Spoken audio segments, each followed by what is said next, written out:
you mentioned in one of your last talks that petroleum wasn't what we thought it was, that it wasn't a fossil fuel, that it didn't come from fossil animals. Yeah. Is it just a mineral? Is it a mineral like any other mineral? Is that how it, what would you say?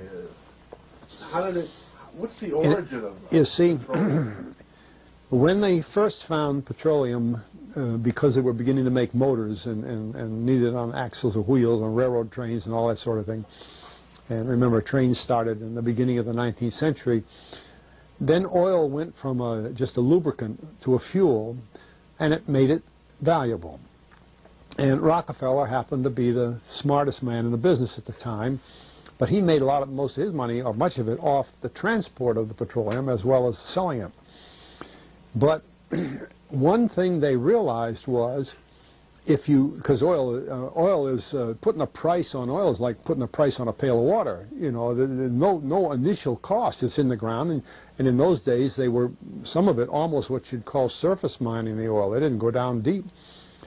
So in order to get the price up, they hit on the idea that they would have to make it appear to be scarce. That after we take the next few barrels out, we're probably going to have to close as well. You know, that kind of thing. But a very fortuitous event. In 1892, there was a convention in Geneva of scientists to determine what organic substances are.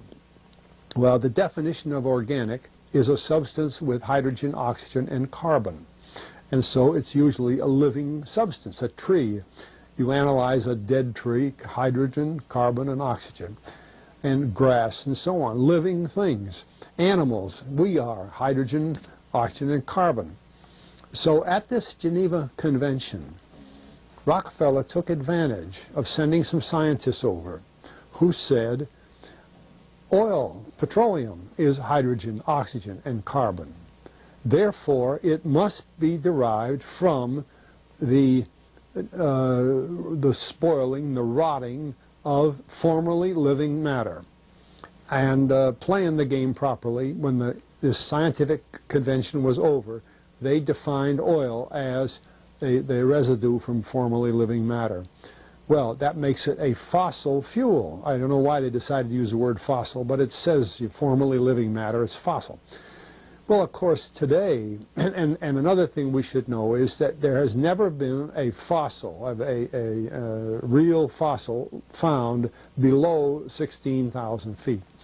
And you can't argue at 16,000 there's a level line, because someplace the ground sinks and so on. But 16 is what the scientists say, 16,000.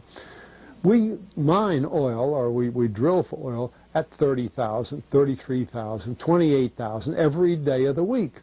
So right there we rule it out that it isn't fossil fuel. It's called fossil fuel for the minds of the public to feel that it is an asset that is running out, being depleted. We talk about depletion allowance, which is a lot of, you know. And actually, if you know the world's oil supply, you know that it is not going to run out for an awfully long time. It is the second most prevalent liquid on Earth. And we haven't begun to dig.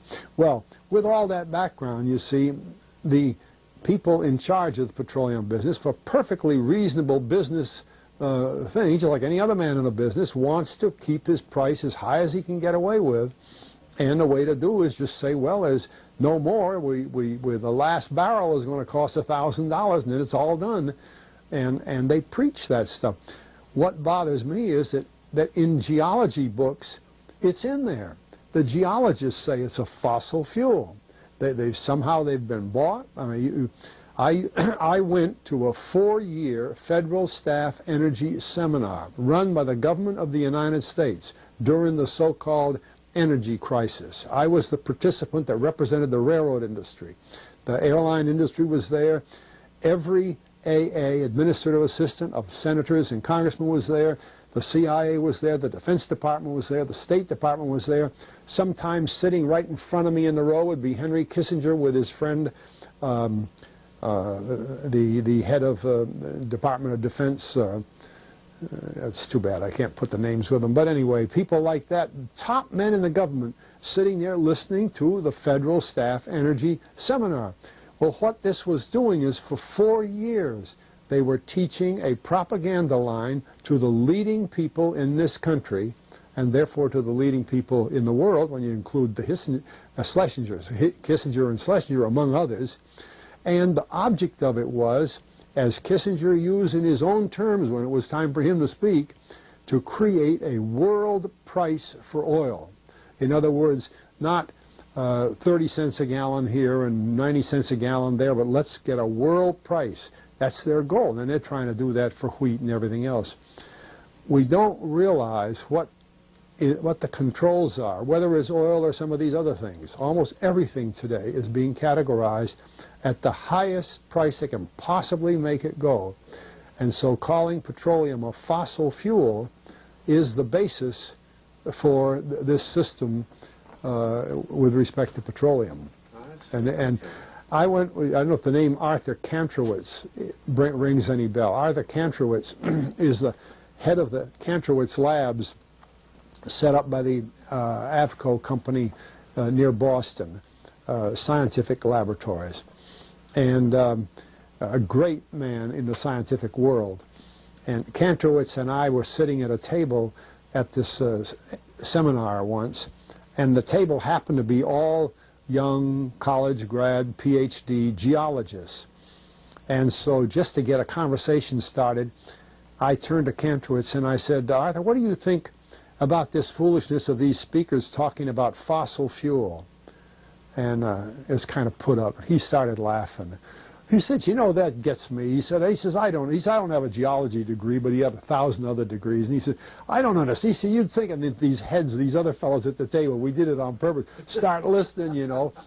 And he asked, he said, are you gentlemen, he says, you're here at the meeting, are you gentlemen by any chance geologists? And one fellow, yes, I am. And the other, yeah.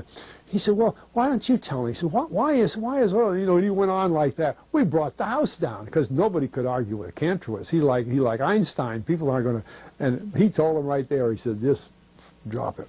But it's in all the books and in all the papers. But it started from that strange meeting in 1892, a scientific convention.